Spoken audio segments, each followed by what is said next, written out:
Bismillahirrahmanirrahim. Assalamualaikum warahmatullahi wabarakatuh.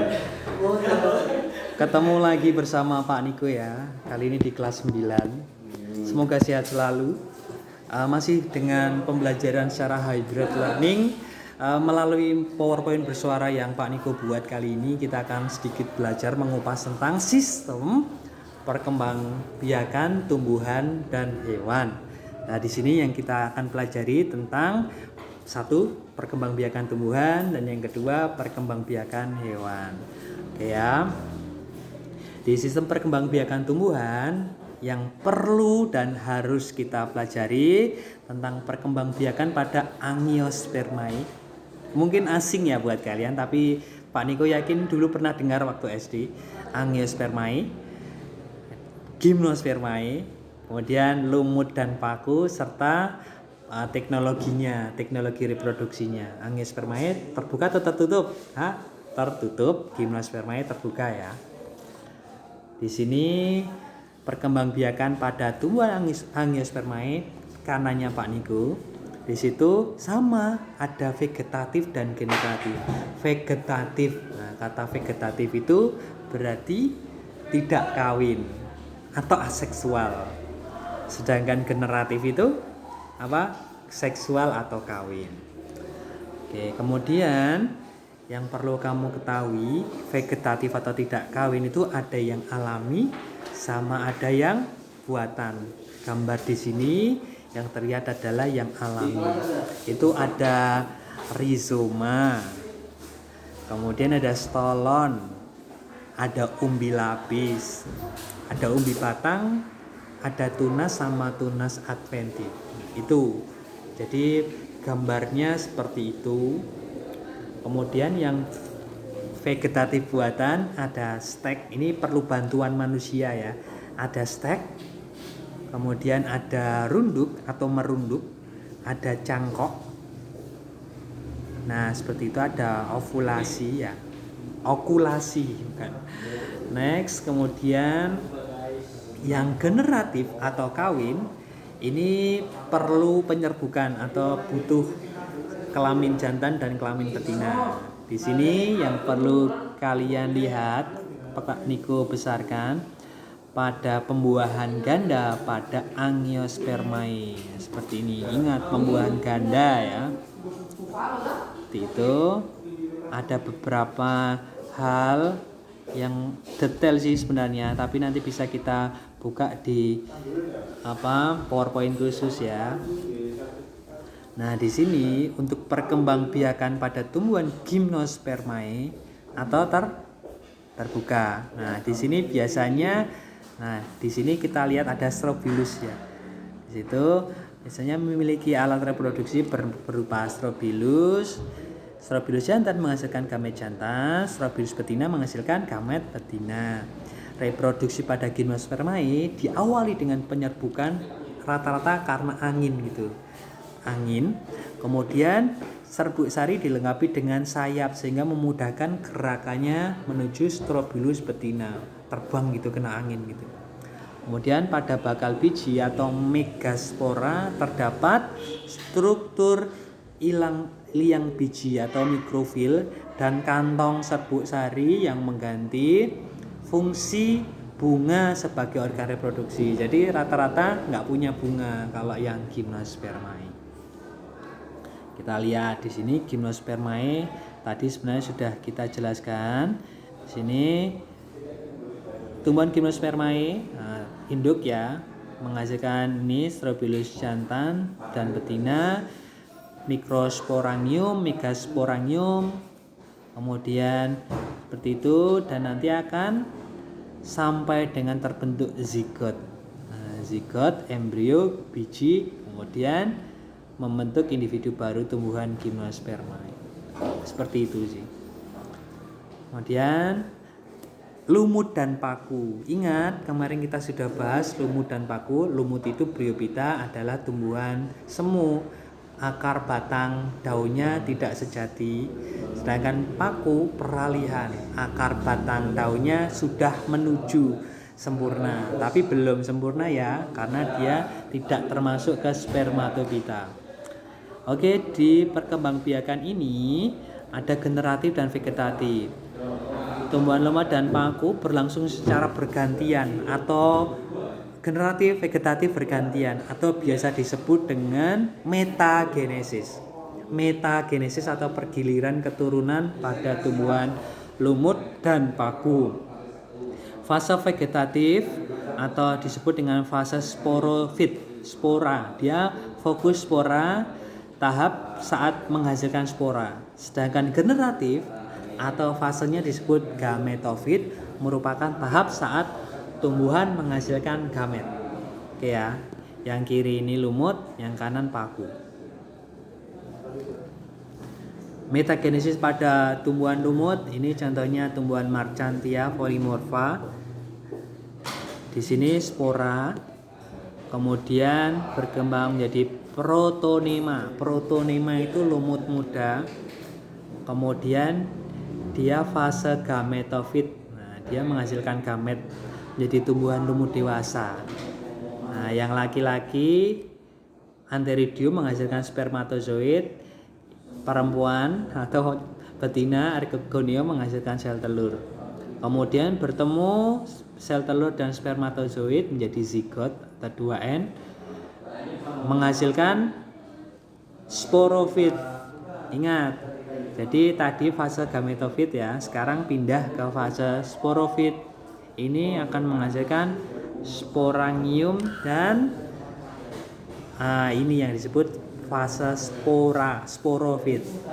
Ya, ini pergiliran keturunannya.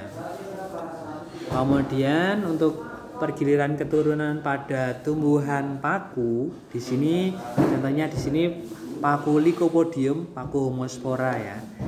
Awalnya spora, kemudian protalium. Nah, protalium ini gametofit juga pada tumbuhan paku, menghasilkan Antheridium dan Archegonium. Antheridium itu yang laki-laki menghasilkan spermatozoid, Archegonium yang perempuan menghasilkan ovum. Bertemu jadi zigot, kemudian jadi tumbuhan paku homospora. Nah, ini sudah mulai masuk ke fase sporofit atau spora, penghasil spora. Jadi di sini sudah masuk ke dua tahap metagenesis ya. Tahap kedua metagenesis ya. Dari gametofit ke sporofit. Sporofit menghasilkan sporangium dan muter lagi seperti itu. Kemudian kalau yang pada tumbuhan paku heterospora, ini sama sebenarnya konsepnya, cuman bedanya hetero itu beda spora. Ini dari mikrospora, makrospora bisa dilihat dari pada Marselia crenata di sini. Dia akan ketemu dengan mikrospora, ini akan menghasilkan spermatozoid, makrospora akan menghasilkan ovum jadi zigot. Zigot ini akan jadi tumbuhan paku heterospora yang menghasilkan mikrosporofil sama makrosporofil. Jadi mikrosporofil menghasilkan makrosporangium dan makrosporangium. Nah, ini akan muter bedanya homospora dan heterospora.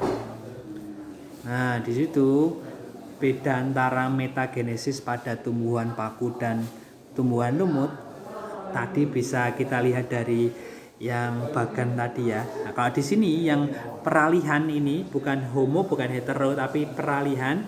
Di sini ada Equisetum, contoh spesiesnya. Di sini kenapa disebut peralihan? Karena di sini mikrospora sama makrospora dia akan menghasilkan spermatozoid dan sel telur, kemudian jadi zigot. Kemudian tumbuhan paku peralihan ini sebagai sporofit. Nah, dia akan menghasilkan sporofil, kemudian menjadi makrosporangium dan mikrosporangium dan akan kembali ke fase awal. Tuh. Nah, untuk teknologinya apa saja sih yang teknologi reproduksi yang bisa kita gunakan di dalam kehidupan sehari-hari? Pernah dengar hidroponik? Nah, hidroponik itu menggunakan air, kemudian vertikultura. Nah, ini mungkin belum banyak yang tahu ya, metode budidaya tanaman dengan cara membuat instalasinya bertingkat. Ini vertikultura. Kultur jaringan kita lakukan di laboratorium untuk memperbanyak memperbanyak tumbuhan yang kita inginkan, memanfaatkan bagiannya saja dengan media steril ya, melalui media yang mengandung nutrisi seperti itu. Kemudian kalau sistem perkembangbiakan hewan yang perlu kita pelajari bersama, ingat kita waktu kelas 7 sudah belajar tentang vertebrata dan invertebrata atau avertebrata. Vertebrata itu kawin, invertebrata itu tidak kawin atau vertebrata itu bertulang belakang dan avertebrata itu tidak bertulang belakang.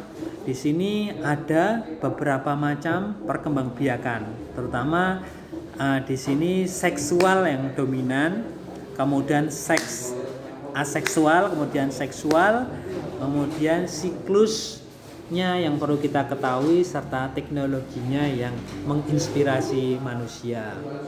Kalau aseksual biasanya tunas seperti itu ya, pada Hydra, Aubelia, kemudian fragmentasi pada Planaria, potong-potong, tapi setelah dipotong dia memotong tubuhnya terus menjadi individu baru. Partenogenesis itu tanpa perlu dibuahi, contohnya pada lebah. Kalau yang seksual pada hewan ada ovipar, vivipar, dan ovovivipar. Ovipar itu bertelur, vivipar itu beranak, ovovivipar itu bertelur dan beranak. Nah, siklusnya di sini ada siklus yang muda dan dewasa. Pada gambar ini kita lihat medusa, kita lihat Aurelia aurita. Aurelia aurita itu nama lainnya ubur-ubur. Di situ fase ketika kecil. Nah, di situ disebut dengan polip atau menempel ya. Setelah dewasa dia akan lepas atau fase medusa namanya. Kalau pada hewan yang vertebrata ada yang disebut dengan metamorfosis atau proses perubahan bentuk tubuh pada tahap pertumbuhan dan perkembangan makhluk hidup. Metamorfosis secara perlahan tentunya. Ada sempurna dan tidak sempurna. Sempurna contohnya kodok, tidak sempurna contohnya belalang. Nah, teknologi reproduksi hewan di sini yang terinspirasi dan yang bisa memuliakan perkembangbiakan mereka. Di sini misalnya ada inseminasi buatan atau memasukkan sperma menggunakan alat ke tubuh betina induk ya. Kemudian cloning ini meskipun masih debatable ya, merupakan cara reproduksi hewan memperoleh keturunan yang identik banget dengan induknya. Kemudian itu yang masih menjadi perbincangan hangat teknologi ilmuwan zaman sekarang. Semoga kalian bisa menerima materi ini dengan baik. Sampai ketemu nanti di bab yang ketiga tentang pewarisan sifat dalam pemulihan tanam, pemuliaan dan kelangsungan hidup makhluk hidup. Terima kasih. Wassalamualaikum warahmatullahi wabarakatuh. Sampai jumpa.